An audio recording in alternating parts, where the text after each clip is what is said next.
स्वामी समर्थ.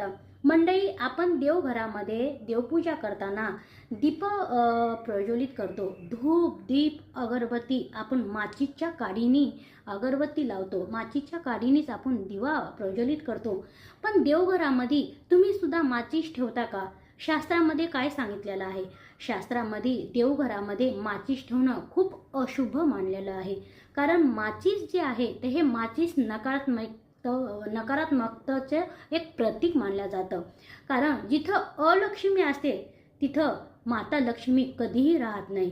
आणि तुम्ही कितीही पूजा केली, मनोभावे पूजा केली, स्तोत्र केलं, पारायण केलं, मंत्र जप, महानैवेद्य, षोडशोपचार पूजा केली, आणि जर तुम्ही तुमच्या देवघरामध्ये माचीस ठेवत असाल तर त्याचे परिणाम उलटे आपल्यावर वेगळे होतात. पण आपल्याला आपल्या शुभ पूजे केल्याचं शुभ फळ मिळत नाही.